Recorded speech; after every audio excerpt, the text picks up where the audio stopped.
Muy buenos días a todas y a todos. Vamos a retomar hoy nuestra sesión haciendo una breve recapitulación de lo visto en la anterior acerca de productividad.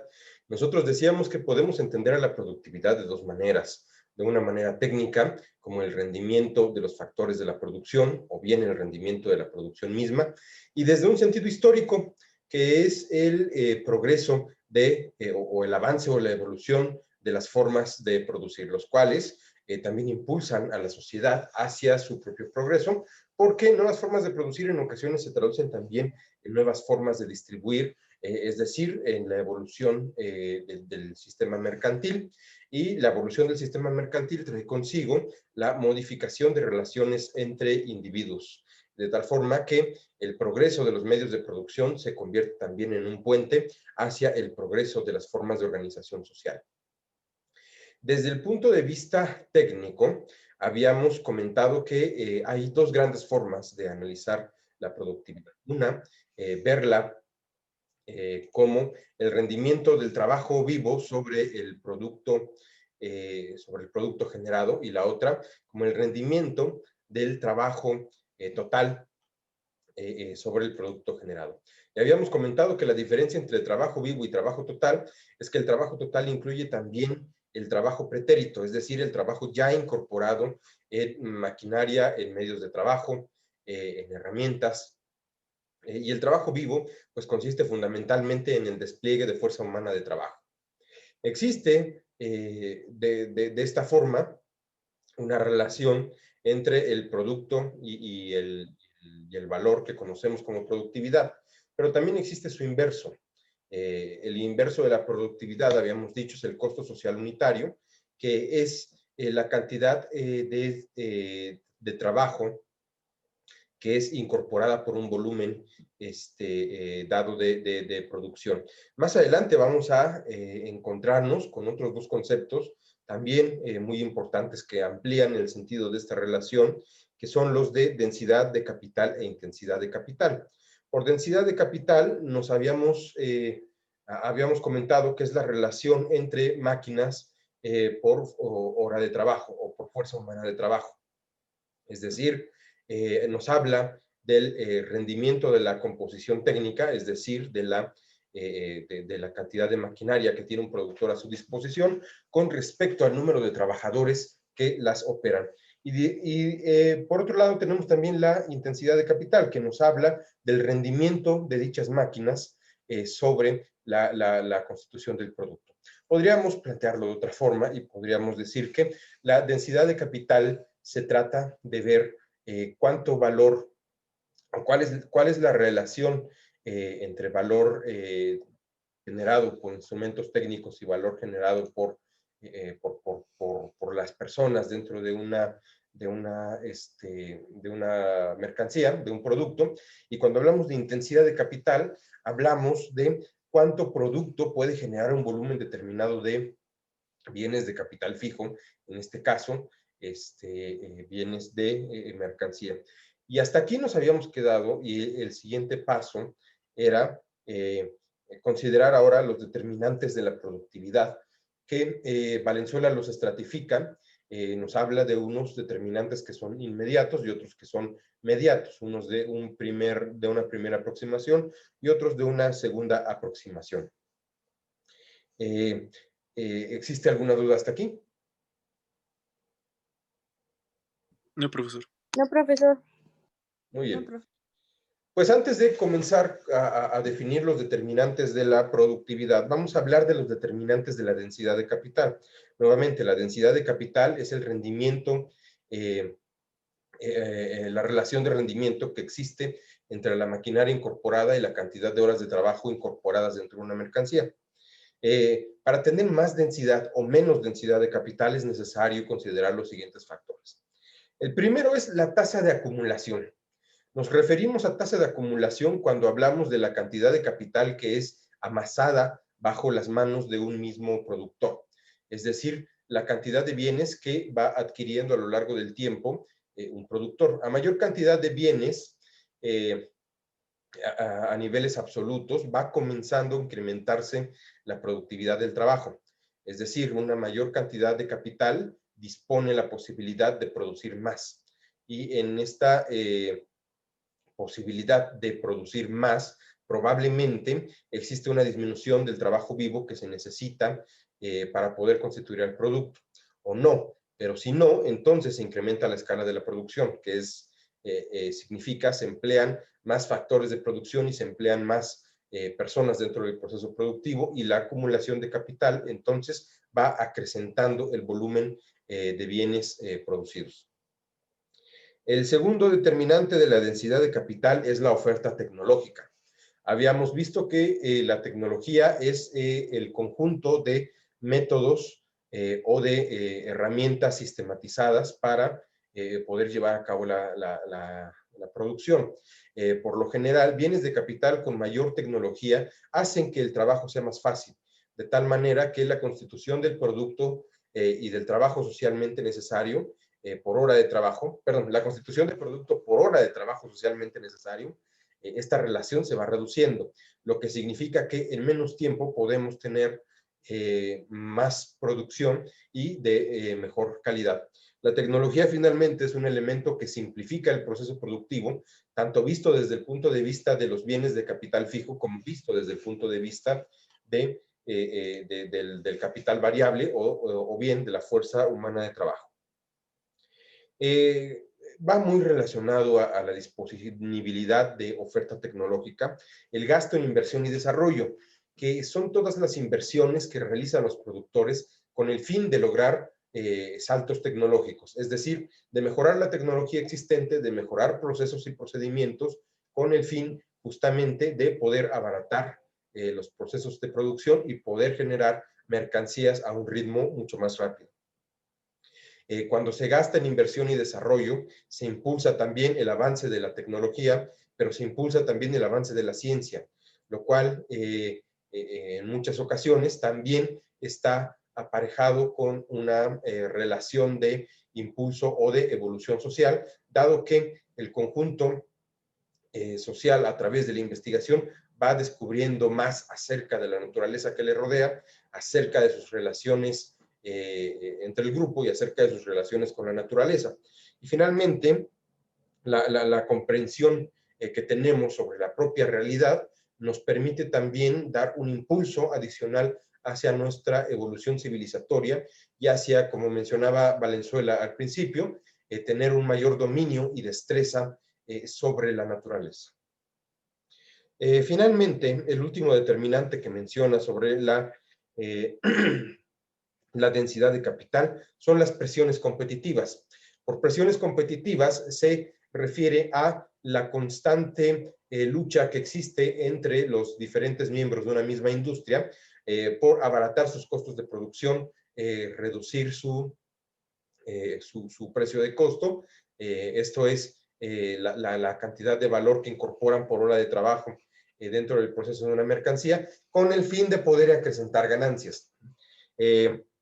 Estas presiones competitivas están muy relacionadas con el fenómeno que habíamos analizado hace 2 sesiones, de que son justamente las empresas que logran ubicarse por debajo de las condiciones sociales medias de producción, las que se ven recompensadas con una mayor adquisición de ganancia.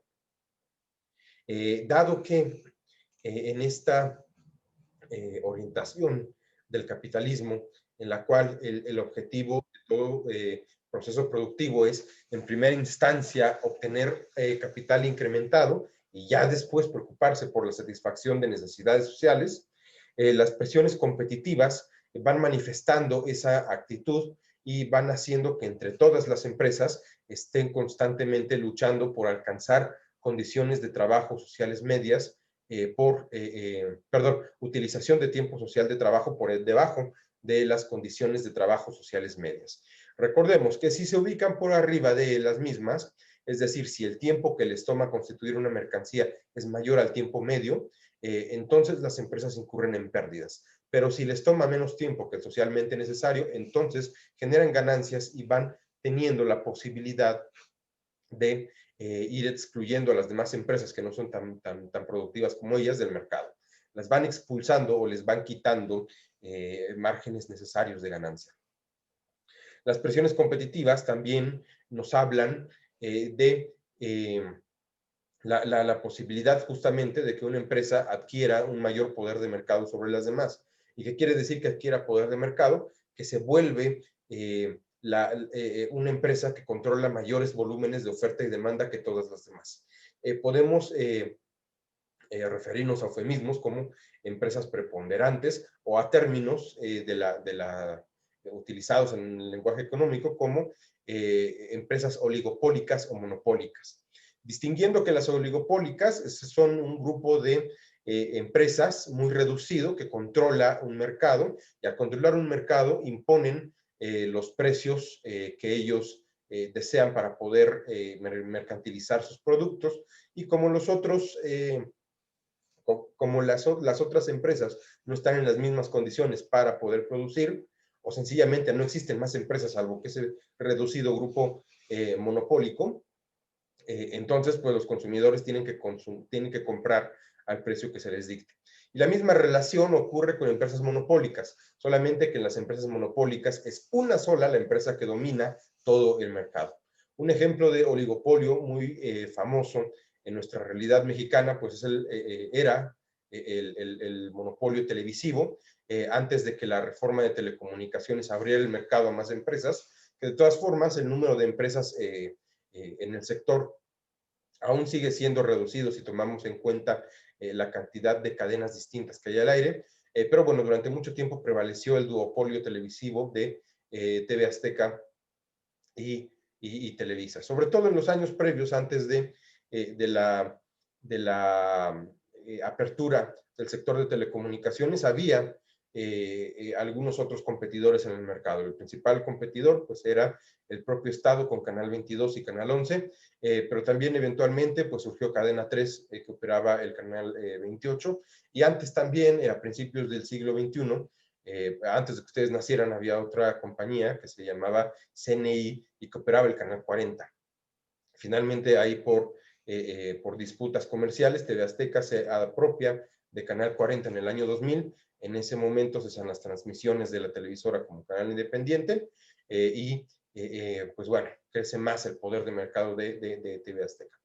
Y monopolios, en México están prohibidos los monopolios constitucionalmente, salvo aquellos que autorice el Estado. Y por supuesto, los dos más representativos son el Banco de México, que tiene el monopolio de la emisión de billetes, y el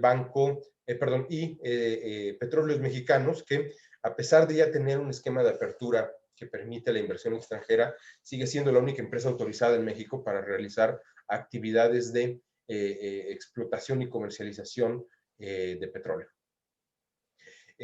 Estos ejemplos son representativos de las presiones competitivas llevadas hasta sus últimas consecuencias, pero a lo largo de todo ese camino, también una de las condiciones necesarias para poder sostener estas presiones competitivas es lograr generar la acumulación de capital de mejor calidad, de capital fijo, por supuesto, de maquinaria, de medios de producción, de mejor calidad y en mayor escala. ¿Alguna duda con los determinantes de la densidad? No, profesor. Muy bien. Pues ahora sí, nos vamos a meter a los determinantes de la productividad. Valenzuela, decíamos, hace dos aproximaciones. Una primera aproximación nos da las condiciones más globales, las más generales, que permiten el incremento de la productividad dentro de una sociedad desarrollada. Con desarrollada nos referimos a que ha alcanzado un nivel de desarrollo de los medios de producción que permiten ser correspondidos por un sistema de mercado pleno, es decir, por un sistema capitalista en condiciones medias. El primer determinante es la composición funcional del capital fijo. Cuando nosotros hacemos análisis contable de la composición del valor, nos damos cuenta de que este tiene tres elementos, y ya habíamos comentado esos tres elementos. El capital fijo, que es todo el trabajo pasado, es decir, es toda la maquinaria, todos los medios de producción, pero contablemente también se refiere a todo el equipo auxiliar, es decir, edificios, transportes, materiales de oficina, son todos estos elementos que no son necesariamente productivos, porque no están involucrados en la creación del valor, pero sí están involucrados en la operación de las empresas.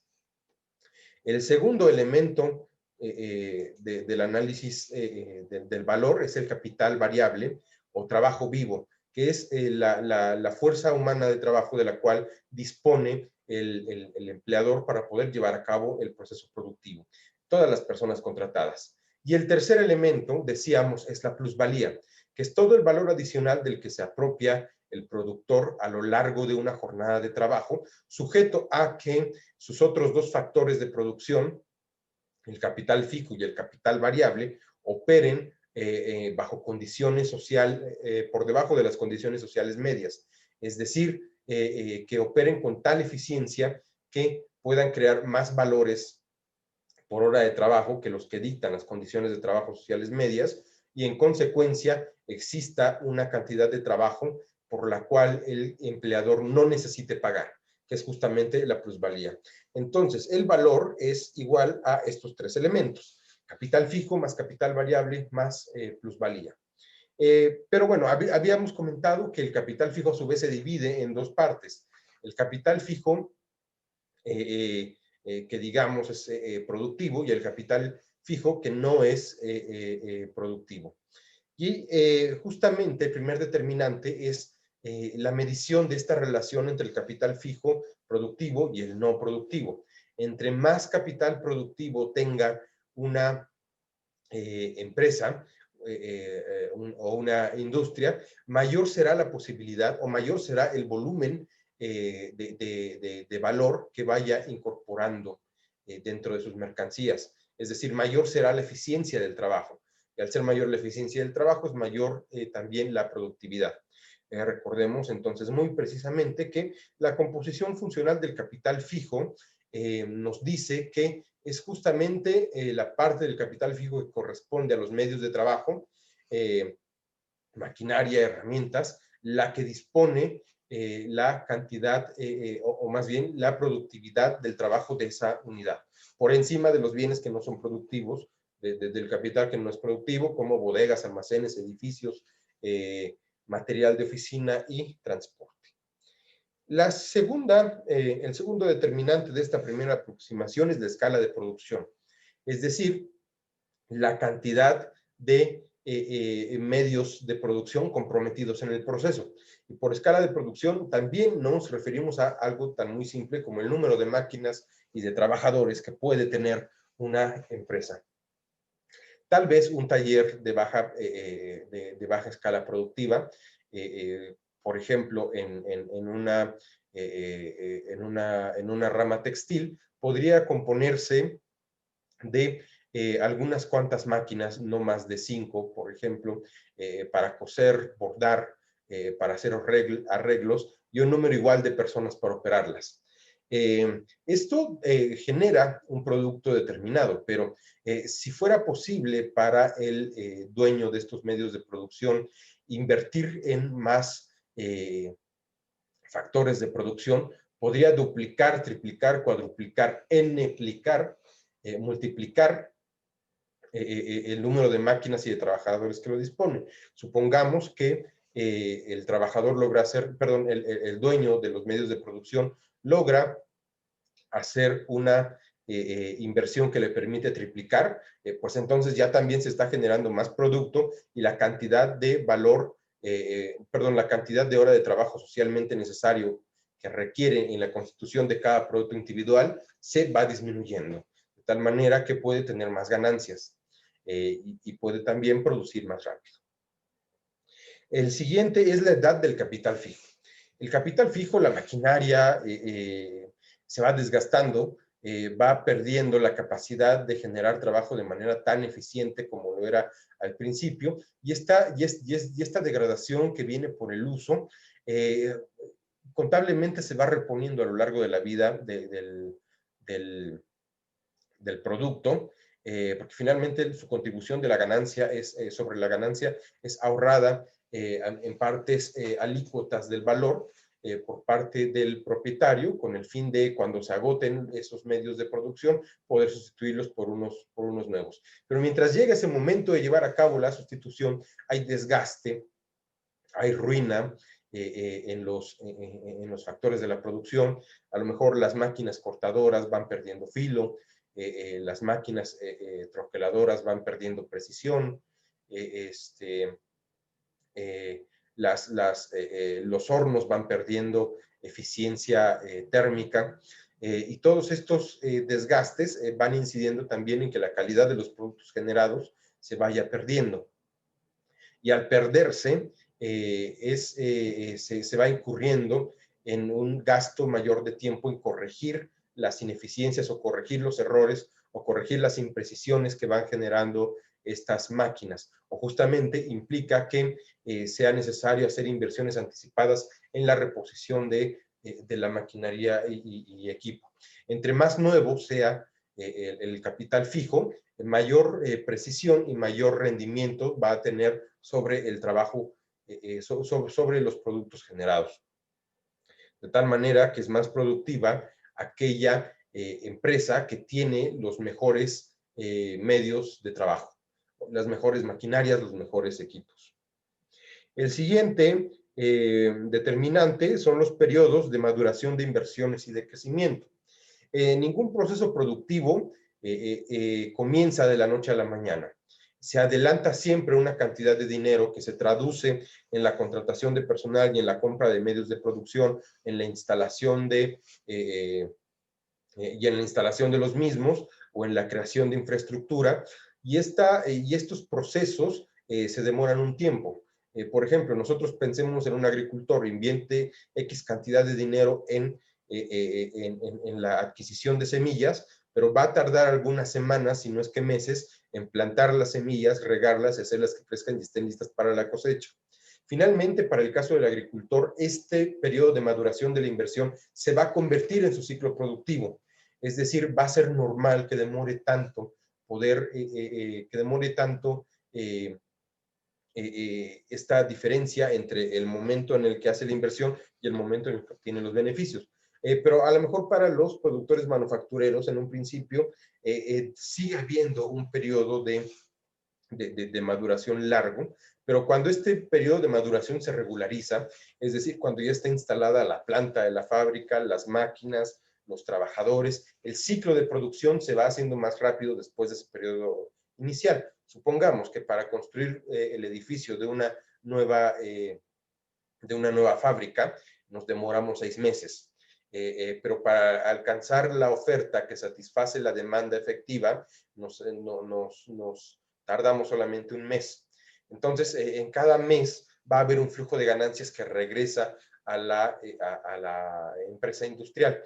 Pero supongamos que al cabo de 10 años la empresa industrial decide expandirse o decide cambiar toda su maquinaria, entonces tiene que volver a invertir, y si construye una nueva planta, volver a esperar 6 meses, y si decide sustituir la maquinaria, tener un periodo de tiempo para que llegue la instalación de maquinaria y los trabajadores se ajusten a trabajar con ella.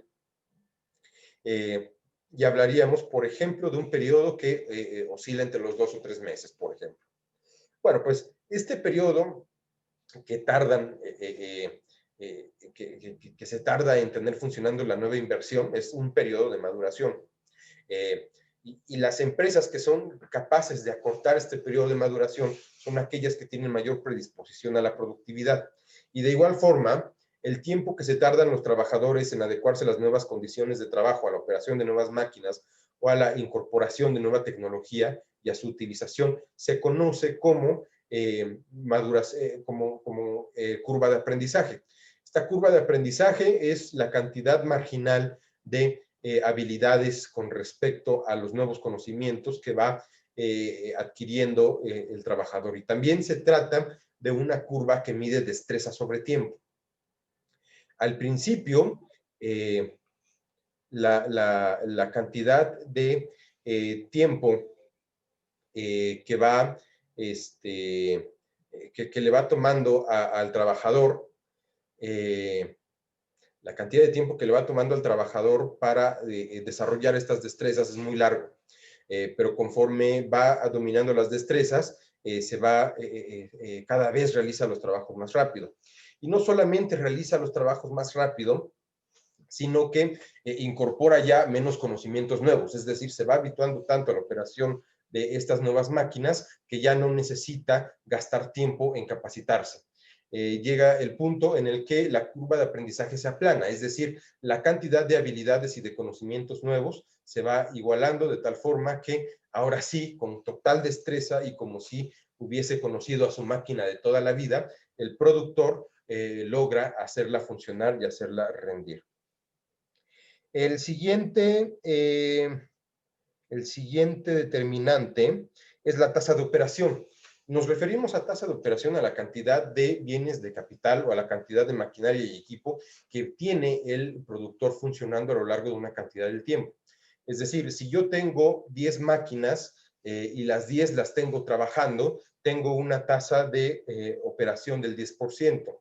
Pero, por ejemplo, si ocurre una crisis económica que contrae la oferta, si yo tengo produciendo mis 10 máquinas, voy a producir más oferta de la que puedo llevar a vender en el mercado. Entonces, lo que hago es voluntariamente apago 6 de esas máquinas y ahora mi tasa de operación es del 40%. Y ahí, como no hay una correspondencia entre oferta y demanda, no importa que yo esas 4 máquinas les meta más tecnología para producir mejor, voy a seguir generando un excedente que no va a ser posible ser intercambiado en el mercado. Y en función de que no es intercambiado en el mercado, voy a generar pérdidas de todas formas. Así que mejor puedo escoger sin que me afecte tanto a mi nivel de productividad, sencillamente a mi nivel marginal de productividad, dejar esas 4 máquinas tal y como están. Pero en mi nivel absoluto de productividad sí me va a afectar. ¿Por qué? Porque con 10 máquinas yo producía una cantidad determinada de volumen de producción que es pues, 2.5 veces más grande que la que opero con cuatro máquinas. Entonces, comparativamente, ahora el tiempo de trabajo socialmente necesario que requiero para poder, para poder llegar a la constitución de mi producto, incluso con estos ajustes a la oferta, aumenta, es decir, pierdo productividad. Por lo tanto, es más productiva una empresa que tiene una mayor cantidad de medios de producción comprometidos en el proceso, es decir, aquellos que tienen una tasa de operación más alta. El siguiente es el nivel de desarrollo económico y composición sectorial. Por un lado, tenemos el desarrollo medio de las fuerzas productivas que existen dentro de una economía, es decir, del nivel de avance civilizatorio y productivo que existe dentro de este sistema económico. Y está relacionado con el nivel de tecnología al que está acostumbrada la gente. Pero por otro lado, está también la composición sectorial, que es responde a la pregunta de cuáles son las empresas características de una economía. En una economía que nosotros calificaríamos como altamente desarrollada y altamente productiva, verbigracia la Unión Europea o los propios Estados Unidos o China o Japón o Corea del Sur, estamos hablando de que el número de industrias está diversificado y es muy, muy vasto. ¿A qué nos referimos con vasto? Que hay que la cantidad de valores de uso que produce cada industria es elevado y es completamente distintas las unas de las otras. Y por otro lado, es decir, tenemos actividades económicas en cada uno de los sectores productivos, en el sector primario, que es el de la agricultura, en el sector secundario, que es el de la producción industrial, manufacturera, y en el sector terciario, que es servicios. Y estas economías son por lo general exportadoras, dependen muy poco de otras economías, como no sea de la adquisición de materias primas provenientes de países más desarrollados, y al contrario, los países menos desarrollados, por lo general, sus industrias producen un número limitado, un número chiquito de mercancías manufactureras y por lo general sí producen un número amplio, pero de todas formas no tan amplio, de productos que no tienen gran valor agregado, es decir, que son materias primas. Y para obtener esas materias primas, pues no se necesita tener máquinas muy desarrolladas, sino en ocasiones basta con el simple uso de la fuerza humana de trabajo. Entonces es una gran diferencia. Son más productivas naturalmente las economías que tienen mercados más desarrollados, y ese desarrollo mercantil supone también el desarrollo de industrias de alta tecnología, de gran diversificación productiva y capaces de generar una multitud muy representativa de distintos valores de uso. Esos son los determinantes bajo la primera aproximación. Los determinantes de la segunda aproximación los identifica Valenzuela como la densidad de capital, es decir, entre más máquinas tenga por hora de trabajo humano una unidad productiva, mayor productividad va a tener. Ya habíamos analizado qué es la densidad de capital y cuáles son sus determinantes. Otro es la organización social de la producción, que dice Valenzuela, reviste dos posibilidades. La primera posibilidad está en las formas de propiedad, es decir, en las relaciones que tiene la sociedad y que acepta la sociedad respecto a quién puede tener y quién puede decidir acerca de la mejor utilización de los medios de la producción. En el modo de producción capitalista, las formas de propiedad pues, son justamente las que corresponden a la propiedad privada. Y es propiedad privada y además segmentada, porque aquellos medios de producción que están en manos del productor que puede invertir en ellos, ya no pueden ser utilizados por el resto de la sociedad, a menos que sea con una relación de máquina y operario.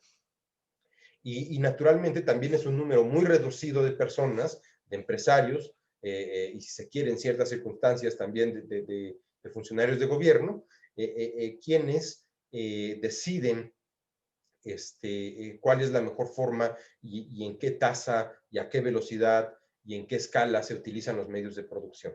Pero ojo, si esas decisiones las toma el gobierno, estamos hablando de que por ser bienes públicos, ya la propiedad indirectamente le corresponde, al menos formalmente, a toda la sociedad. Entonces el paradigma de propiedad privada se rompe hasta cierto punto en este espacio. Pero bueno, y la otra consideración sobre la organización social de producción se refiere al estilo gerencial, que son todas las metodologías y técnicas que se desarrollan para ordenar el trabajo dentro del espacio de trabajo. Aquellos que han estudiado administración, pues han visto que como parte de estos estilos gerenciales se van tomando distintas doctrinas o teorías de la administración. Por ejemplo, la administración científica de Taylor, la administración de calidad total, que es más contemporánea, la administración toyotista, que es propia de las industrias japonesas de finales del siglo, perdón, de mediados y finales del siglo XX, la administración humanístico-ambiental, que es basada en garantizar las mejores condiciones de espacio y comodidad para los trabajadores. Cada uno de estos estilos gerenciales le funcionan de manera diferenciada a cada una de las industrias, de tal forma que en cada industria se adopta un estilo gerencial y reditúa o impacta en la productividad. Entonces, cuando hablamos de organización social de la producción, hablamos de estos dos elementos, las formas de propiedad y el estilo gerencial. El siguiente determinante es la calidad de los recursos productivos. Ya habíamos anticipado este punto cuando hablábamos de la edad de los medios de producción. No es lo mismo la calidad de una máquina nueva que la calidad de una máquina que lleva operando 2, 3 años, que ya tiene desgaste, que ya se ha agotado, que comienza a arruinarse y que es necesario sustituirla. Pero cuando Valenzuela también toca el tema de la calidad de los recursos productivos, menciona otros dos aspectos. Primero, la calidad de los medios de producción, lo que les acabo de comentar, y la segunda, la calidad de la fuerza de trabajo. Esta calidad está vinculada con la capacidad, con las capacidades y destrezas que tengan los trabajadores. Hoy en día es muy importante para las empresas contratar, sobre todo las dedicadas a servicios, contratar a personas que tengan soft skills, o habilidades suaves, que son habilidades interpersonales, habilidades de análisis, habilidades de pensamiento, de estructuración cognitiva. Y estas habilidades cognitivas pues van dándole más rendimiento a los resultados del trabajo de las personas. De igual forma, una empresa que requiere capacitar a sus empleados buscará contratar a aquellos que tengan las capacidades intelectuales más apropiadas para llevar a cabo una capacitación en el menor tiempo posible. Y por eso las pruebas psicométricas. Pero hay un elemento fundamental que contribuye de manera muy grande a la calidad de la fuerza de trabajo, que es el de la educación. Comenzando por el desarrollo de destrezas técnicas, que permitan realizar trabajos de baja intensidad en términos de la cantidad, de la complejidad que requieren estos trabajos. Es decir, operar una máquina a veces no tiene mayor complejidad, más bien la máquina es la que se encarga de realizar la complejidad del trabajo. Pero ya para trabajos que sí son más complejos, que requieren mucho análisis, que requieren estar dando mantenimiento especializado a maquinarias o que implican demasiada precisión, sí requieren un nivel de especialización educativa y de nivel educativo más alto. De tal manera que las economías más productivas son aquellas en las cuales se verifica una mayor cantidad de población con niveles de educación altos. Y no solo que tengan niveles de educación altos, sino que hagan aprovechamiento de los conocimientos adquiridos. Por eso, por ejemplo, a ustedes seguramente si les tocó en su educación primaria y secundaria que les aplicaran la prueba enlace y la prueba PISA, pues estas dos pruebas son parte de esta concepción de que el sistema productivo se beneficia mejor de aquellos que dominan habilidades específicas de lenguaje y de representación formal, de lógica formal y de lógica matemática, con el objetivo de incorporarlos con mayor eficacia a los procesos de trabajo que contribuyan a la eficiencia de los mismos. Y por último, el último determinante del que habla Valenzuela es la intensidad del trabajo, que es se refiere al ritmo de despliegue de operaciones, de tiempos y movimientos que se realizan dentro de una unidad productiva. Hablamos de intensidad del trabajo cuando hablamos de la duración de la jornada de trabajo, pero también de los requisitos sobre la rapidez que se le pide a los trabajadores para generar una unidad de producto.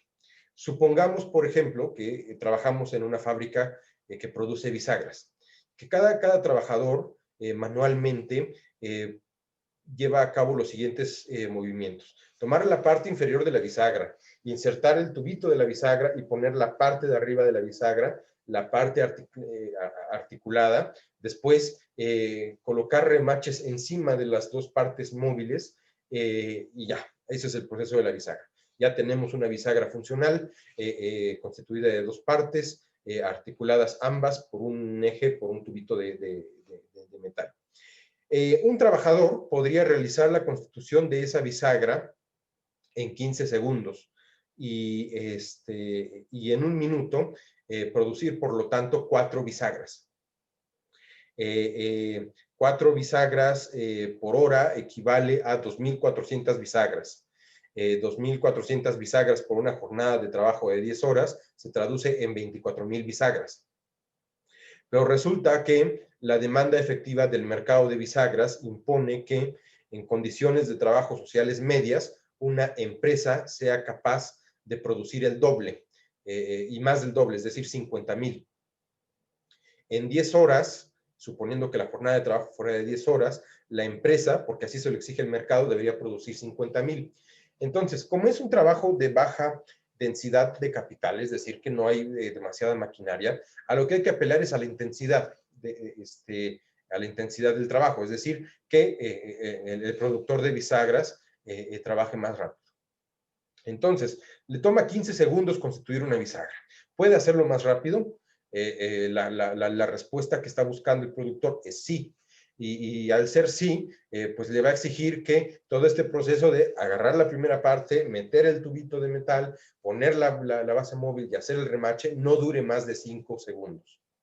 Y al hacer el trabajo más rápido, probablemente al principio haya algunas fallas, algunos errores. Otra vez es comenzar a escalar la curva de aprendizaje a medida que se incorpora una nueva forma de producir, no una nueva tecnología, sino una forma de producir. Entonces, a medida que van ajustando sus habilidades y destrezas los trabajadores, va a haber, sí, errores de producción, pero ya cuando se logre escalar la curva de aprendizaje, va a ser posible que cada trabajador constituya una bisagra en 5 segundos.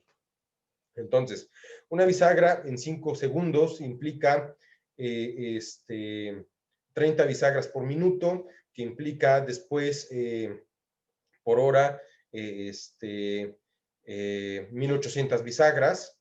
No, a ver, espera. A ver, 60 entre 5 son 12, me parece. Sí, pues sí, con razón, no iban saliendo las cuentas, perdón. 12 bisagras por minuto, ya es el triple de las que tenía cuando producía en 15 segundos, que cuando era en 15 segundos producía 4. Entonces ahora tiene el triple, ya habíamos dicho que en 10 horas de trabajo tiene 2.400, pues ahora que las produce en 5 segundos va a triplicar esas 2.400, que serían 4 por 3, 12, 72,000 bisagras. Es decir, ya superó la cantidad de bisagras que le exige el mercado, la demanda efectiva del mercado. Y en el sentido de que puede producir más bisagras más rápidas, podría pues también reducir su jornada de trabajo, ya no necesitar las 10 horas para producir, pero también si sigue produciendo, adquiere un excedente y otra vez nos volvemos a la situación en la que por generar este excedente está apropiándose de más fuerza de trabajo de las personas, fuerza de trabajo adicional que no está pagando, producto constituido que no está retribuyendo en forma de salario y mayor nivel de plusvalía. Pero bueno, finalmente la intensidad del trabajo también ha generado mayor productividad. Y esos son los determinantes de los que habla Valenzuela cuando comenta acerca de la productividad. ¿Qué incentivo querría tener un productor para tener productividad? Pues justamente que como resultado de esta eficiencia pueda adquirir o hacerse de mayores volúmenes de ganancia. Ampliar su margen de ganancia reduciendo la cantidad de costos o reduciendo la dificultad o el tiempo socialmente necesario para constituir las mercancías que él necesita vender. Y de la misma forma, apropiarse de una mayor cantidad de trabajo humano. Esto es, apropiarse de una mayor cantidad de plusvalía. Mayor plusvalía predispone a la mayor adquisición de ganancias. Ya visto en el funcionamiento de todo el mercado, son aquellos que logran obtener un volumen más alto de ganancias, los que tienen mayores probabilidades de subsistir a lo largo del tiempo en el mercado. A nadie le conviene que exista el equilibrio general competitivo, porque este equilibrio significa que todos dentro de una industria o de todas las industrias producirían con el mismo nivel de productividad, con el mismo nivel de ganancias. Entonces nadie gana y nadie pierde. Si nadie gana, hay incluso menores incentivos psicológicos para poder emprender una actividad económica. Entonces, la tendencia competitiva del ser humano nos va condicionando a la posibilidad de poder producir más y más rápido, utilizando menos recursos, es decir, de ser más productivos. Pero no solamente es el espíritu competitivo lo que mueve al productor a ser productivo, sino que también darle un uso al excedente de dinero que acumula como resultado del proceso productivo, es decir, a las ganancias para poder adquirir, para poder satisfacer sus deseos o sus necesidades, pero ya no las más inmediatas, sino también las más frívolas. Y bueno, hasta aquí los determinantes de la productividad que nos había hecho falta analizar la sesión pasada. ¿Alguna duda? No, profesor. No, profe. No, profe, todo bien. Muy bien, pues en la siguiente sesión, perdón, en la siguiente sección de esta clase, vamos a analizar los 10 principios de los que habla Mankiw sobre la economía. Estos 10 principios, que son un esbozo muy rápido de cómo el paradigma dominante de la economía concibe ahora a la forma, concibe más bien a los fenómenos económicos y a sus motivaciones. Recuerden que es importante participar a lo largo de la clase, y que si persisten en esta situación de quedarse callados cuando hago preguntas, voy a comenzar a tomar en cuenta sus participaciones para validar su asistencia. Entonces, tengan cuidado ahí. Tómense 5 minutos para estirarse, relajarse, descansar un poco y continuamos la clase analizando estos 10 principios de los que habla Mankiw. Sí, profe, gracias.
Pues ya estamos de vuelta.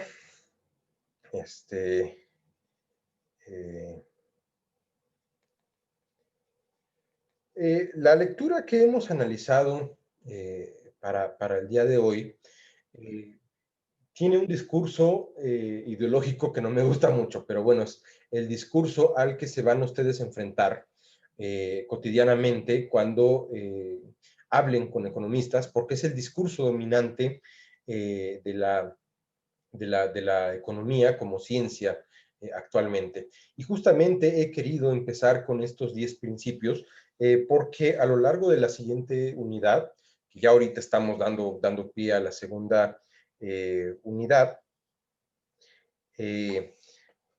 vamos a ver cómo la maduración del pensamiento económico ha dado lugar o ha desembocado justamente a ese tipo de concepciones. Y no es que de suyo esas concepciones estén mal, no lo están en el sentido de que son el resultado de procesos rigurosos de verificación científica. El problema con todos esos postulados es que simplifican y ocultan realidades que nosotros ya hemos analizado en la primera unidad del curso. Por ejemplo, ocultan la naturaleza de la economía como actividad humana encaminada a la reproducción material de la vida, ocultan el origen de los precios y la participación de la plusvalía en los esquemas de explotación humana que se dan durante el capitalismo, ignoran la importancia que tiene el cálculo de costos. Finalmente, estas deficiencias del pensamiento económico ortodoxo o del pensamiento económico neoclásico han sido enfrentadas y han sido subsanadas con desarrollos heterodoxos, es decir, que se salen de la norma de pensamiento hegemónico. Correspondería preguntarnos tal vez cuál es la diferencia entre el pensamiento ortodoxo y el heterodoxo. La más relevante sería la existencia o la suposición de que existe un equilibrio general competitivo permanente. Los ortodoxos dicen que sí es posible lograrlo en el corto plazo y los heterodoxos dicen que no es posible lograrlo, sino al contrario en el largo plazo. Y aún en el largo plazo es un equilibrio que solamente dura unos cuantos segundos, por así decirlo. Es decir, el equilibrio no llega a constituirse jamás. ¿Y qué es el equilibrio? La idea de que la oferta puede ser igual a la demanda. Los ortodoxos dicen, sí, en un sistema de competencia perfecta, esta regla se cumple, y los heterodoxos dicen, no existen los esquemas de competencia perfecta, por lo tanto, el equilibrio general competitivo tampoco existe. Y otra gran diferencia entre ortodoxos y heterodoxos es el reconocimiento de la existencia de la plusvalía. Los heterodoxos van a decir, existe un excedente de valor del cual se apropia el capitalista como resultado de la eficiencia del proceso productivo, todo lo que acabamos de analizar, y los ortodoxos van a decir, no existe la plusvalía, existe la ganancia, y la ganancia es la recompensa que tienen las personas por el trabajo duro, por la innovación, por el arrojo, el emprendimiento, y por cuestiones que son más una cuestión de actitudes y de emociones, y no tanto una cuestión económica. Y aún así, los ortodoxos dicen que el éxito económico depende no de las emociones, sino de la racionalidad perfecta. Pero la racionalidad perfecta tampoco existe. Y parte de mi problema con esta lectura es precisamente cómo empieza Mankiw, que dice que la economía es la ciencia de la administración de los bienes escasos. Ya estamos ahí otra vez pensando que el único que el único objeto de estudio que le preocupa a la economía es verificar si los satisfactores son escasos o no. Pero al comenzar, al dar inicio con esta afirmación, nos estamos hablando de todo, nos estamos olvidando más bien de todo el reconocimiento de las necesidades humanas, de la satisfacción de las necesidades, de la importancia de la vida y de su reproducción material, de la necesidad de reproducirla incluso materialmente, más allá de la reproducción biológica y cultural. Es decir, empezar con esta afirmación obvia y omite todo lo que habíamos comentado nosotros desde la clase 2 de este curso, que fue cuando hablábamos de Enrique Dussel. Sin embargo, también obedece a una lógica epistemológica, reducirlo todo de esta forma. Y es que yo les comentaba en la primera clase, eso sí, que uno de los principios epistemológicos más grandes y más importantes de la economía es el principio de parsimonia, que nos invita a reducirlo todo a su expresión más sencilla. Y sencillamente esto se logra porque en el análisis de las ciencias sociales, a menudo, y en el análisis también de las ciencias duras, sobre todo de la física, a menudo la explicación sencilla es siempre la explicación que reviste ya mayor capacidad explicativa. Y esto porque se supone que deviene de un proceso analítico, de un proceso de confirmación de hipótesis, que por su rigurosidad elimina todos los demás factores que podrían explicar los fenómenos. Es decir, la explicación que tenemos en economía para los fenómenos, al menos desde el punto de vista de la economía ortodoxa, es siempre la explicación más sencilla y concreta posible. Entonces, en este esfuerzo, en vez de estar elucubrando hipótesis respecto a por qué las cosas tienen un trasfondo, que más bien este trasfondo podría ser analizado por otras ciencias como la filosofía, pues los ortodoxos dicen, vamos a quedarnos con la explicación más simple. Y así es como arranca esta exposición diciendo que en los términos más simplificados posibles, la economía es la ciencia que se encarga de la administración de los bienes escasos. ¿Por qué? Porque el principal problema que debe resolver la economía bajo esta óptica no es garantizar la supervivencia humana en términos materiales y por lo tanto no es necesario garantizar la satisfacción de sus necesidades más esenciales, sino lo que importa en el paradigma económico ortodoxo es lograr la asignación de los bienes escasos para que las personas puedan satisfacer sus necesidades más inmediatas y puedan identificar a su bienestar como la satisfacción de estas necesidades. Es decir, ya no estamos hablando en un sentido ortodoxo de necesidades del tipo, tengo hambre y produzco alimento y consumo ese alimento, sino tengo hambre, voy y lo compro y se acabó.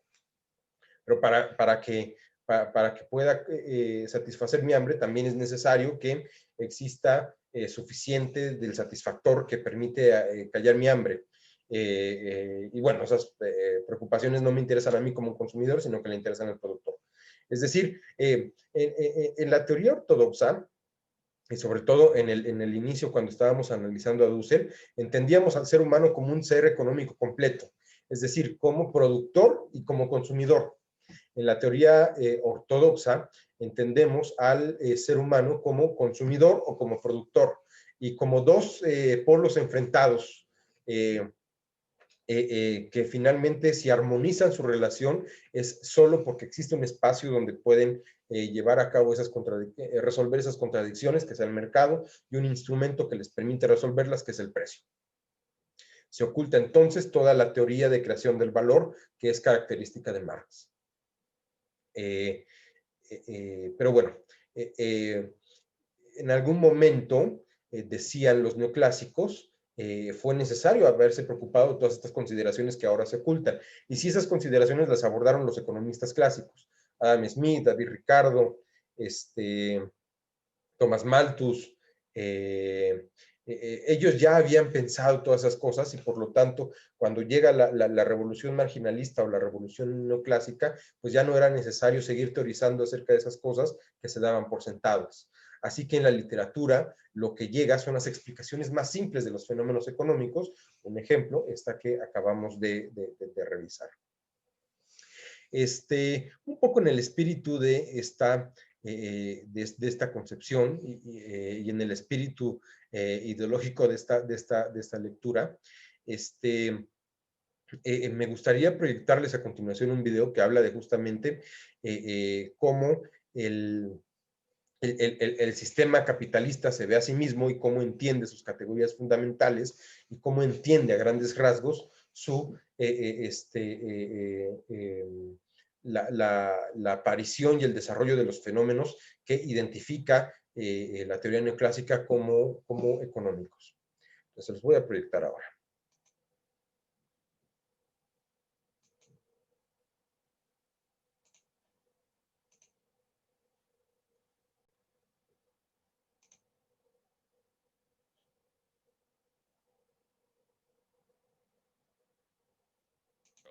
Hi, folks.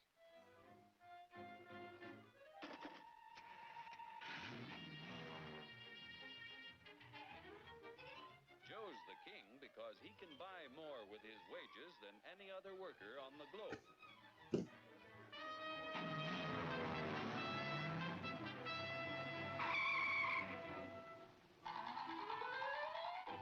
Now, what makes it possible for Joe to earn such a good living?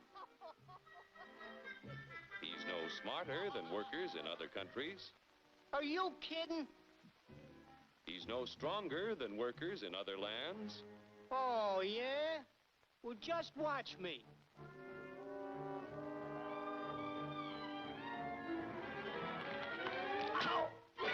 Just because Joe's an American doesn't mean... Yeah? Well, being an American is the best thing in the... Oh! My back! Sure, being an American is great, but how could you be superior to any foreigner when you or your folks might be any one of a dozen different races or religions? So, if you're no Superman, it must be the American way of doing things that makes you the luckiest guy in the world. I don't think I'm so lucky. You don't? Well, let me show you. Hey, what's that gadget? Television? No, it's a time machine. Just pull that lever. You'll see how people worked 100 years ago. Hey, this I like. Oh, that's too far back. Try again. We want to stop at 1850. Who's the character? That's your grandfather, Joe. Oh. He had to work 69 hours a week to earn a living because he had only inexpensive hand tools and his own strength to help him make things. Your grandfather was a powerful man, yet his strength equaled only 1/10 of a horsepower. You have hundreds of horsepower in this costly giant of a machine to multiply your strength and efficiency 1,000 times. This makes it possible for you to earn more than any worker in history.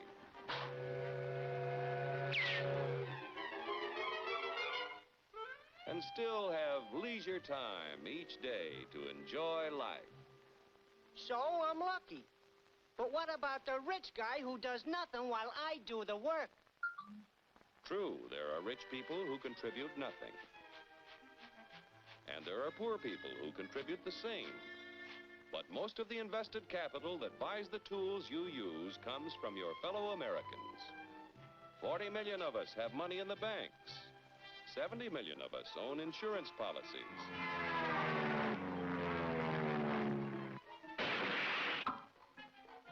Over 15 million of us invest savings in corporation stocks and bonds, which help to finance industry. Each year, the people of America invest billions of dollars to create new plants and equipment. This invested capital buys the tools which make a man's labor worth more because he produces more.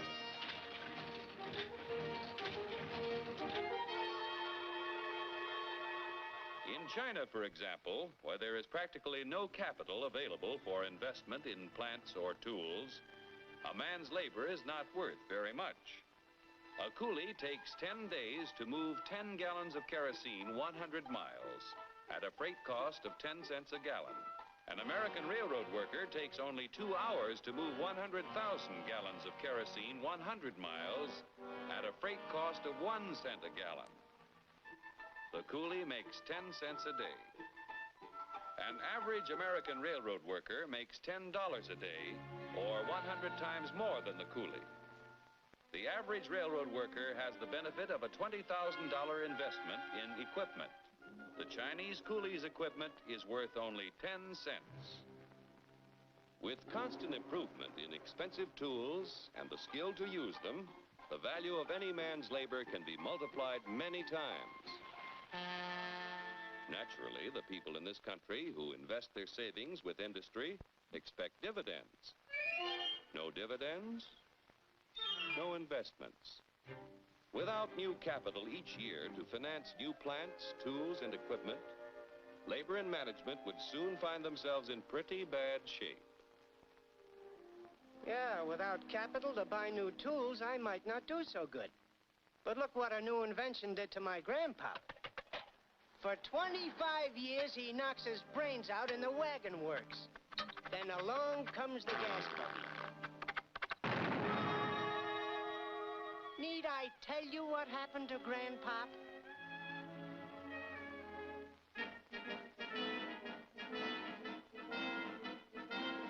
The history of our country proves that new inventions create thousands of jobs for everyone they displace. So it wasn't long before your grandfather had a better job, had more pay for less work. Our industrial progress is largely the result of the competitive struggle between companies to capture the market to increase profits. Huge sums are spent each year to make a better product to sell for less. Yet, regardless of how much money is spent to develop a new idea, there is often failure. When research proves successful, everyone shares in the accomplishment. The business which fails to give the consumer as much value as a competitor gives often goes bankrupt. However, on a national scale, competition gives the greatest good to the greatest number by continually producing more and better goods at lower prices.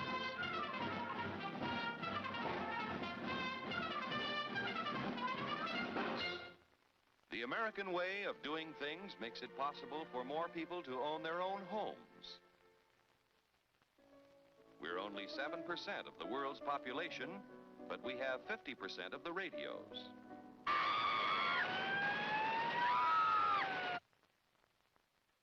We have 54% of the world's telephones.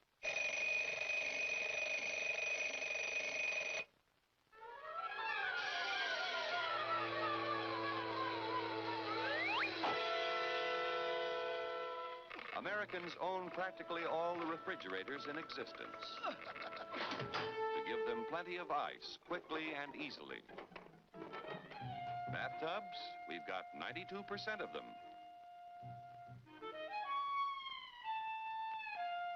Most of us have the leisure time to enjoy the peace and quiet of the beautiful countryside. As we drive about in 72% of the world's automobiles. I told you to turn at the last corner. You don't eat it. You eat it. I don't like it. I want a candy bar. Under the protection of our freedoms, American labor, management, and capital, the greatest production team in the history of mankind, have made the United States the industrial master of the world. Capital must continue to provide industry with the funds to create new tools and plants.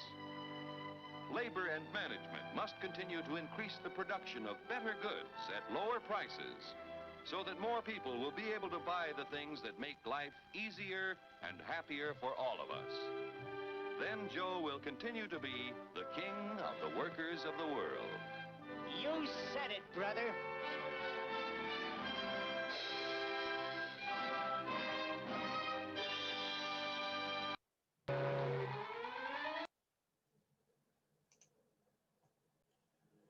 Bueno, tomemos en cuenta un par de cosas acerca del video. La primera es que pues es un producto de su época, ¿no? Entonces todavía hay por ahí algunos discursillos sobre raza y sobre la visualización, sobre sexualización, que pues no, ya no son compatibles con estos momentos. Pero también hay que entender dentro de este mismo contexto histórico que el video fue creado en 1949, es decir, históricamente corresponde a el fin del primer gran impulso del estado de bienestar en Estados Unidos, que fue una solución a la crisis de 1930, en la cual era urgente y necesario rescatar la calidad de vida de los ciudadanos estadounidenses que pues antes de esa etapa se habían quedado masivamente sin empleo, en condiciones que literalmente ponían en riesgo la continuidad de su existencia, y también que había creado un montón de pobres. Entonces, la reactivación industrial que se generó por el New Deal entre 1933 y con la Segunda Guerra Mundial en 1945, pues evidentemente mejoró mucho las condiciones de vida de los trabajadores, fortaleció el mercado estadounidense y lo vinculó mucho con otros mercados a lo largo del mundo. Entonces, por eso no era una exageración cuando en los Estados Unidos se decía que pues, el trabajador promedio común y corriente pues, era el rey de los trabajadores del mundo. Producía en mejores condiciones que los demás, con acceso a mayor tecnología, tenía salarios más altos, y en general tenía una calidad de vida muy por encima del promedio de los países desarrollados que habían sido devastados por la guerra o que no estaban o que pues estaban en condiciones de ser desarrollados precisamente como la propia Unión Soviética, pero pues todavía no manifestaban los altos niveles de productividad que los Estados Unidos. Y además, a partir de 1950 comienza en Estados Unidos la locura de quererse defender a ultranza del comunismo. A partir de los 50 comienza la Guerra Fría, entonces todavía en 1949 el mundo estaba encontrando su lugar y el discurso de capitalismo contra comunismo y por lo tanto la disyuntiva de encumbrar a los trabajadores como centro del sistema económico, pues todavía no aparecía como una cuestión realmente conflictiva. Bueno, eso en cuanto a contexto histórico. Aquí va la primera pregunta, entonces despiértense, pónganse alerta y escuchen con atención. ¿Qué tiene que ver el video que les acabo de presentar con lo que acabamos de ver en la primera unidad y lo que vamos a ver en esta sesión?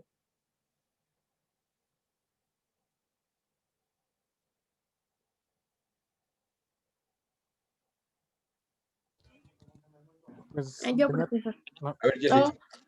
Ok, bueno, mire, con lo que acabamos de ver sobre lo de las determinantes de la productividad, yo le veo un poco, bueno, más bien mucha relación, porque en el video menciona acerca de la maquinaria, menciona que entre más capital iba a haber, entonces iba a poder invertir más en maquinaria y entonces esto iba a permitir que las personas, decía que por cada empleo que se perdía, con una innovación iban a obtener más empleos. Entonces, esto, una innovación obviamente tiende que está muy relacionada con la tecnología. Entonces, al tener tecnología van a tener nuevas posibilidades de empleo.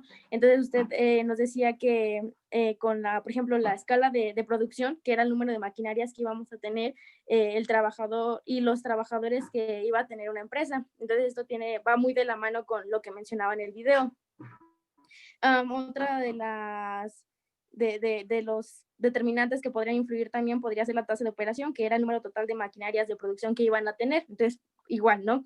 Va a ir de la mano, entre más máquinas van a haber más empleos y de alguna manera pues va a haber una mejoría en cuanto a la productividad y al salario de las personas, porque decía que iban a tener un mejor rendimiento, pero pues con menos esfuerzo, ¿no? Obviamente. Entonces, también usted decía acerca de la densidad de capital, que iba a ser, pues, entre más maquinaria y mejor iba a ser la producción, ¿no? Y bueno, con lo que acabamos de ver y con lo que vamos a ver acerca de los 10 principios, bueno, el primer principio dice acerca de que las personas se enfrentan disyuntivas. Por disyuntiva, el autor mencionaba que íbamos a entender en que íbamos a poder tener la decisión de elegir entre entre dos objetivos, ¿no? Digámoslo así. Entonces, esto va pues muy de la mano con lo que socialmente se estipula en este primer principio, que es la eficacia y la equidad. Entonces, a la eficiencia, la eficiencia dice que extrae el máximo de beneficio de sus recursos escasos, ¿no? Entonces, en este caso, con el video, la persona, bueno, ajá, la persona que iba como relatando el video a Joe, me parece que se llama, le iba diciendo del cómo iban a ir, iban a ir mejorando las oportunidades en cuanto a se iba a ir renovando el proceso. Y bueno, en cuanto a la equidad, ahí sí no, no habría como mucha, no, en el video no se mostraba, más bien se mostraba la diferencia entre las personas que iban a tener y las que no, porque por ejemplo él hacía mucho el hincapié entre la diferencia de que qué hacía a Joe, qué hacía diferente a Joe de las demás personas, si tenía que ver que vivía en Estados Unidos o si tenía que ver que o algo parecido, sino que él lo que hacía que él le hiciera diferente a los demás era cómo iban a hacer las cosas, era cómo se iba a ampliar el capital para poder mejorar en cuanto digamos, personalmente, porque tenía mucho dinero y muchos recursos, y también cómo iba a ser socialmente hablando, que lo iba a representar ante toda la sociedad como una persona poderosa y, como lo decía en el video, pues el rey de todos, ¿no? Muy bien, sí, muchas gracias, Jessica. En efecto, uno de los paralelismos que podemos notar en el video es que pues se habla de cómo la evolución de los medios de producción o de las herramientas para producir hace más eficiente el trabajo. Y al hacerlo más eficiente, pues hay la posibilidad de producir en mejores condiciones. Y también la lectura de Mankiw lo dice ahí, ¿no? En una economía con un mercado fuerte y sólido hay más satisfactores, hay mayor calidad de vida, y también la productividad está muy relacionada con el incremento de la calidad de vida.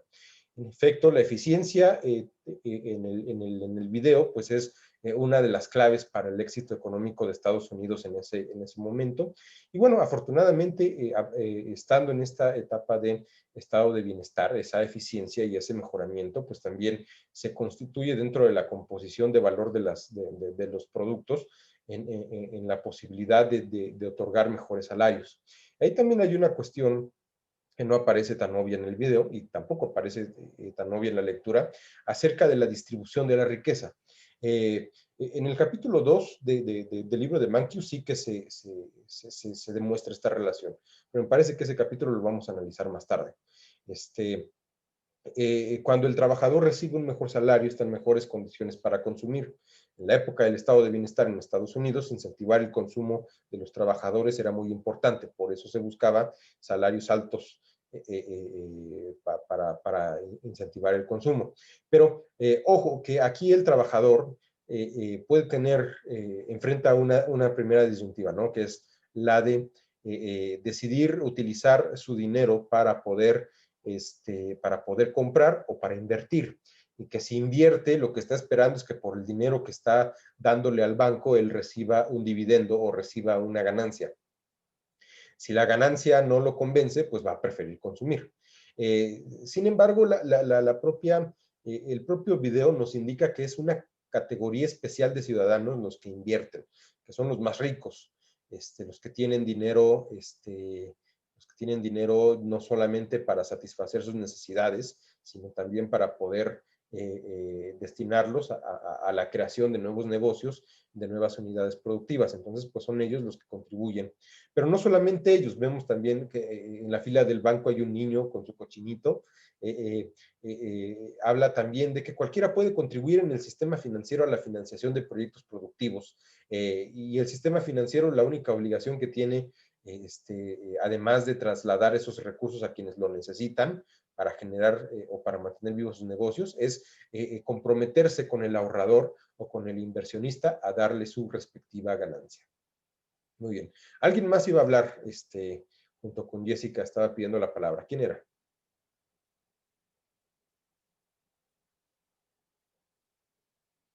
Yo puedo decir algo, No, profesor. era yo, pero ya dijo lo mismo. Iba a decir lo mismo, pues. Ok, muy bien. ¿Alguien más le gustaría participar? Yo. A mí me pareció curioso porque... Prendan la cámara, porque no identifico quién está hablando. Espérense. ¿Yo?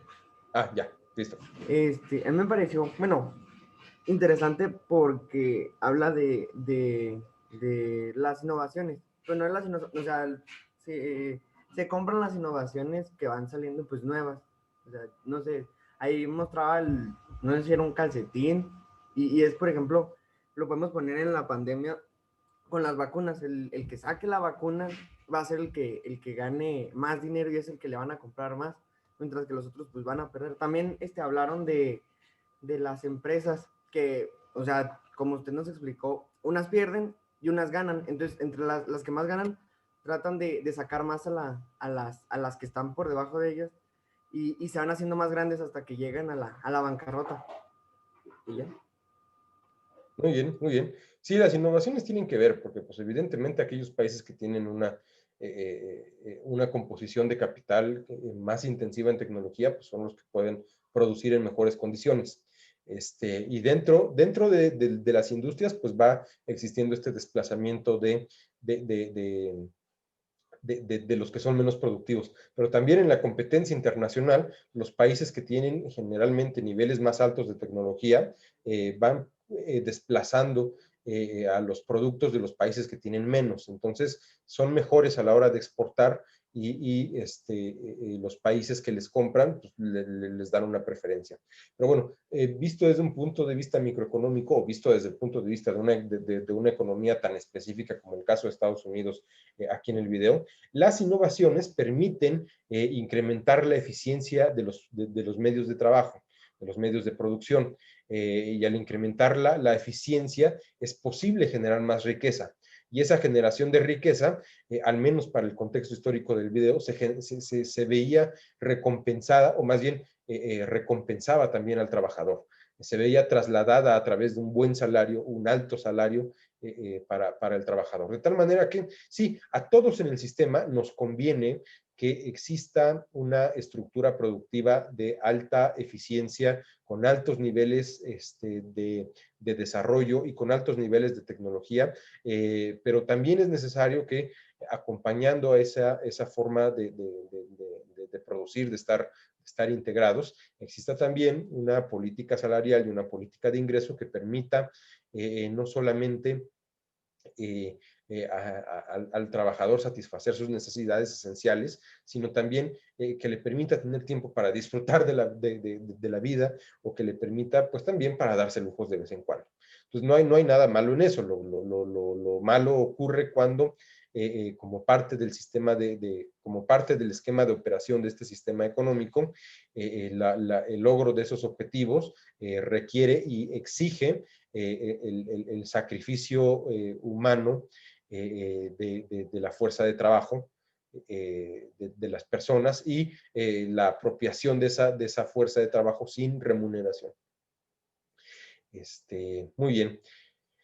Pues en efecto, por eso les quería yo mostrar el video para que vieran que pues fundamentalmente el éxito económico depende muchas veces del nivel de desarrollo que existe dentro de la sociedad, pero aquí es una categoría distinta de desarrollo porque ya no se refiere solo a los medios productivos, sino también a la de las condiciones de vida del ser humano. Es decir, respecto también a la creación de bienestar. Y el ejemplo paradigmático de una economía capitalista, que es Estados Unidos, se entiende a sí misma como una garante de dicho bienestar a través de la acción del sistema económico. Y pues bueno, con eso como excusa podemos ya pasar ahora sí al análisis preciso de la lectura. Bueno, Mankiw divide sus 10 principios en 3 campos. Los primeros 4 principios se refieren a la forma en la que las personas toman decisiones, los siguientes 3 a cómo las personas se relacionan entre sí y los últimos 3 a cómo funciona la economía en su conjunto, es decir, cómo este conjunto de relaciones va configurando el funcionamiento del sistema económico. Y las primeras 4, además de referirse a la toma de decisiones, se refiere a el choque que tiene el ser humano con la realidad. Nosotros veíamos que con Marx este choque viene definido por la relación entre el ser humano y la naturaleza. Pero aquí, en esta visión ortodoxa, es muy interesante notar que la contradicción del ser humano no es contra la naturaleza, sino es contra consigo mismo y contra sus propios deseos. Es decir, la teoría de la elección en microeconomía o en la economía ortodoxa es una teoría que tiene bases psicológicas, más que bases productivas. Y la producción se entiende como como un medio para satisfacer estas necesidades que aparecen en el campo psicológico. Obviamente, muy curiosamente, si ustedes le preguntan a un economista, el economista les va a negar que exista esta relación entre principios entre necesidades psicológicas y, y sistema económico. Va a decir que lo psicológico que tiene que ver con la conducta es campo de una ciencia independiente y el economista no tendría por qué estudiarla. Porque además el economista asume que la conducta del individuo es siempre racional y que todos estos 4 principios se toman con base en criterios estrictos de racionalidad. Y la racionalidad depende de 2 cosas: que nosotros conozcamos a la perfección lo que queremos y que conozcamos a la perfección aquello que nos permite obtener lo que queremos. Y como veremos más adelante, esos factores no existen o no se pueden verificar plenamente a lo largo de todo el tiempo. Sin embargo, a medida que nosotros vamos resolviendo los problemas de la vida cotidiana, nos vamos dando cuenta de que las soluciones que nosotros planteamos pasan por un filtro racional, sí, pero también emocional, también aspiracional y también un filtro de necesidades muy esenciales, muy reptilianas, hablando en términos de las estructuras cerebrales, que hay una parte de nuestro cerebro que no se distancia mucho de los cerebros de las formas de vida más primitivas, incluso los reptiles, que sencillamente nos permite vivir en función de la satisfacción de necesidades fisiológicas. Entonces, pues, también eso filtra a la forma en la que nosotros resolvemos nuestros problemas económicos de la vida cotidiana. Pero bueno, para ir esbozando, vamos a analizar uno por uno estos principios. ¿De qué nos habla el primer principio de Mankiw? ¿Puedo participar yo, profesor? Adelante, Jessica, por favor, con tu cámara. Sí, Gracias. ahí me ves. Bueno. El primer principio nos habla acerca de que las personas se enfrentan disyuntivas. Y bueno, dice que aquí los individuos solo van a tomar decisiones si saben qué opciones tienen. Entonces, eso yo creo que recalcarlo mucho, porque la disyuntiva precisamente se refiere a eso, ¿no? A las decisiones que van a tener. Entonces, para poder hacer esto van a tener que tomar la decisión de elegir entre un objetivo u otro. ¿Y esto cómo va a ser? Se van a tomar en cuenta pues varios aspectos, ¿no? Como sería lo que es el tiempo, la manera en que se va a emplear y sobre todo en qué se va a emplear. Y esto va específicamente como de la mano con lo de si esto en lo que va a emplear su tiempo, la manera y el cómo se va a hacer, va a ir muy de la mano con el que la actividad sea productiva o no sea productiva. En la lectura hacía referencia, por ejemplo, al estudiante, que si podía pasar tiempo estudiando alguna materia, que bien eso le iba a quitar tiempo para poder estudiar otra. O bien podía estar pues pasando viendo televisión o estar jugando videojuegos. Entonces a esto hace como que referencia a el tiempo y la manera en lo que lo va a hacer, estar ocupando el tiempo en hacer una actividad o bien hacerlo en otra actividad. Y bueno, eso habla acerca del individuo, ¿no? Digamos que individualmente. Ahora bien, en cuanto ya lo mencionaba hace ratito con lo del video, socialmente decía que también socialmente se enfrentaban a una disyuntiva entre la eficiencia y la equidad, ¿no? Porque, bueno, repetimos los conceptos que decía que la equidad era que la sociedad distribuía igualitariamente los beneficios entre sus miembros, ¿no? Y ahora bien, la eficiencia decía que extraía el máximo de beneficio de sus recursos naturales, eso es de manera social. Entonces, ahora bien, aquí ya como que empezamos a analizar cómo las personas, yo retomaba un poquito lo que veía me parece que es teoría política con Sigmund Freud, en donde hablaba acerca de las masas, y bueno, eso ya es un poquito más como psicológico, pero siento que también tiene que ver aquí, porque decía ahí que la manera en la que se iban a comportar, ¿no? vinculándolo aquí, sabemos que cuando la mayoría dice alguna cosa, pues algunas personas van a como que a renunciar de manera personal a sus intereses para poder pertenecer o poder acapararse en un cierto grupo. Entonces, ahora bien, retomando lo de la eficiencia, pues aquí vamos a ver cómo las personas van a intentar a extraerlo lo mejor que puedan de su entorno para poder distribuirlo después entre todos los miembros de una sociedad. A eso se refiere el primer principio de la disyuntiva. Ok, sí, te me adelantaste en varios puntos, pero sí, en principio es reconocer al ser humano como un ser que tiene necesidades. Sí, que esas necesidades no le aparecen reveladas tan primitivamente, porque pues bueno, ya esta perspectiva teórica ya se circunscribe en el ámbito de un mercado desarrollado. Entonces, otra vez, condiciones históricas de por qué aparece la necesidad no son objeto de estudio o objeto de análisis de este enfoque teórico, pero sí que están presentes. Entonces, cuando hablamos de que el ser humano se enfrenta a disyuntivas, es que para satisfacer sus necesidades siempre tiene que tomar una decisión entre varias opciones, y estas opciones le tienen que aparecer reveladas ante sí.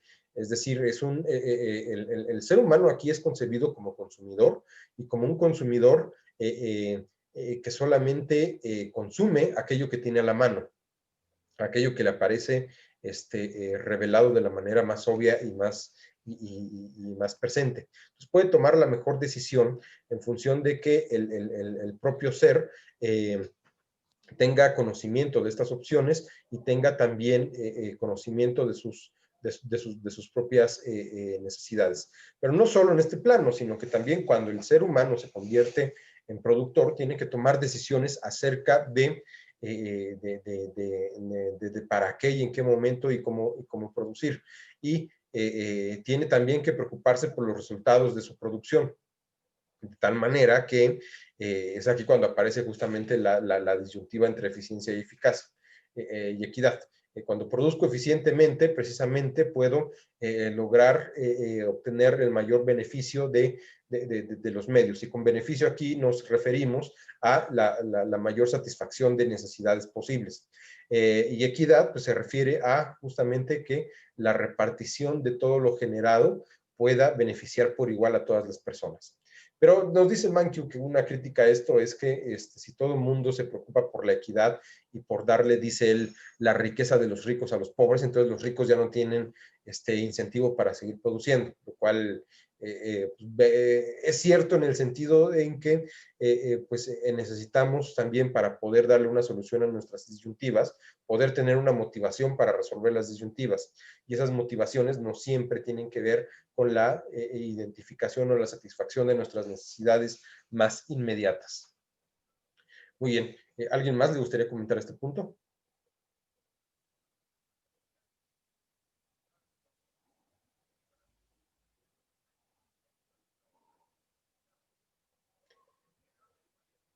Bueno. Cuando entra la política pública, existe una rivalidad entre la eficiencia y la equidad. ¿Y en qué consiste esta rivalidad? Ay, ¿cómo que lo puedo? Déjame pienso un ejemplo, profe.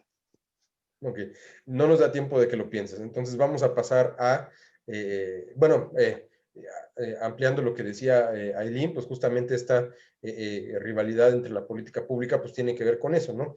En cómo el gobierno puede intervenir en la economía, genera pérdida de incentivos para las personas, en el sentido de esta disyuntiva que yo les planteaba entre eficiencia y equidad. Para ser eficientes hay que permitir que los empresarios puedan producir y ellos determinen en qué manera se produce y qué necesidades se satisfacen. Pero para ser equitativos hay que lograr que el resultado de esa producción pueda ser distribuido entre todas las personas. Entonces, si queremos ser equitativos, por ejemplo, podríamos ponerle impuestos a los empresarios para poder redistribuir a través de programas sociales esos impuestos y mejorar la calidad de vida de los trabajadores, o hacer que los trabajadores tengan un nivel de vida semejante todos entre sí. Pero al asegurar ese principio de equidad, perdemos eficiencia, en el sentido de que si le estamos cobrando impuestos al empresario, el empresario va a tener menos ganancias, y al tener menos ganancias puede estar menos motivado a seguir produciendo o puede tener mayores dificultades para poder seguir produciendo. Entonces, al momento de plantearnos decisiones de política pública, tenemos que intentar balancear esas dos posibilidades. El sistema va a ser eficiente o el sistema va a ser equitativo. Muy bien, ¿de qué habla el segundo principio? Yo, profesor. Adelante. Bueno, el principio 2 habla sobre que el costo de X es, bueno, ya lo puse así, es aquello de lo que se renuncia. En este principio se habla más como de sacrificio con respecto a lo que vas a conseguir. Es decir, que el beneficio sea mayor que el costo. Y aquí ya empieza otra, se puede decir, disyuntiva, en el aspecto de que tienes que racionalizar, como dicen los 4 principios, acerca de qué te va a beneficiar más con determinado costo y qué te va a afectar con determinado beneficio. O sea, tienes que saber que 2 decisiones, al menos una va a desaparecer, si es que tomas la otra, obviamente, y esto hace que la oportunidad de cada una de estas sea posible, o sea, que se amplíe el panorama en cuanto a qué decisión tomar y qué no. Y en simples palabras, pues eso, qué costo va a tomar la decisión y qué beneficio va a tomar el que tú tomes ese beneficio. Exactamente, muchas gracias. Pues sí, esto que acaba de comentar Víctor se llama costo de oportunidad, que se define como el conjunto de oportunidades que se dejan de lado cuando se toma una decisión. O el costo puede ser, puede ser financiero, por supuesto, puede ser también psicológico, en el cual incurrimos al tomar una decisión y no otra. Toda disyuntiva dentro de la teoría económica neoclásica del núcleo fundamental se entiende al principio como una disyuntiva de sustitución. Es decir, siempre que nosotros tomamos una decisión, nos decantamos por una opción y dejamos de lado todas las demás. Para poder resolver la disyuntiva tenemos que sopesar precisamente cuál es más satisfactoria en términos de los beneficios que nos va a reportar. Es decir, aquí juegan 2 aspectos. El primero es el principio de racionalidad. En el momento en el que nosotros, al saber lo que necesitamos, sabemos también cuál es el medio idóneo para resolverlo, pero también es un criterio de eficiencia en el sentido de que ese medio para resolverlo tiene que ser necesariamente el que mejor resuelve, la disyuntiva. Pero cuando no lo tenemos claro, podríamos nosotros incurrir en escoger un medio que no es precisamente el mejor para poder resolver nuestra disyuntiva. Y en ese sentido, estamos perdiendo la posibilidad de aprovechar otras opciones. Y pues justamente más bien la naturaleza de las disyuntivas cotidianas se mueven dentro de estas posibilidades. Nunca tenemos un satisfactor absoluto en sentido de que sea el satisfactor perfecto o sea el satisfactor más imperfecto. Siempre estamos constantemente sacrificando una cosa para obtener otra. Y nuestros sacrificios, por lo general, a menos que seamos perfectamente racionales, nunca acaban de cerrar. Es decir, nunca acaban de implicar una sustitución perfecta. Yo puedo tener hambre y puedo escoger entre manzanas, carne y pan. Si me como el pan, satisfago mi hambre en el corto plazo. Y al rato voy a seguir teniendo hambre, pero pues el pan a lo mejor era la cosa más deliciosa entre las tres opciones. Es decir, satisfice mi necesidad y lo hice también maximizando mi preferencia, pero al final la utilidad en el sentido dusseliano se vio reducida con respecto a las otras 2 opciones porque el pan lo metabolizo muy rápido y al rato después ya tengo hambre, entonces ahora tengo que recurrir a consumir una cosa diferente. Por el contrario, si yo hubiese consumido carne, la carne a lo mejor no es tan deliciosa como el pan, pero sí me tiene el hambre calmada durante más tiempo. Entonces satisfice mi necesidad, lo hice por más tiempo, aunque sacrifiqué un poco de digamos, de mi preferencia, de mi satisfacción emocional al consumir el objeto. Y algo parecido habría sucedido con la manzana. La manzana no solamente no me engorda tanto como el pan, sino que también sabe deliciosa, pero no me satisface el hambre por muy largo plazo. Entonces, de todas formas, ahí optimicé mi bienestar, optimicé mi preferencia psicológica por los sabores dulces, pero no optimicé la satisfacción de mi hambre. Entonces, siempre estamos tomando elecciones que son subóptimas. Y de lo que se trata es que justamente al reconocer que son subóptimas, tenemos que estar haciendo cálculos para poder escoger la que, con base en un montón de adversidades, se vuelva la decisión más óptima. Y al hacer esa elección, estamos dejando de lado otras posibilidades que podrían o no satisfacer de mejor manera nuestras necesidades. Esto es a lo que a grandes rasgos se trata el costo de oportunidad.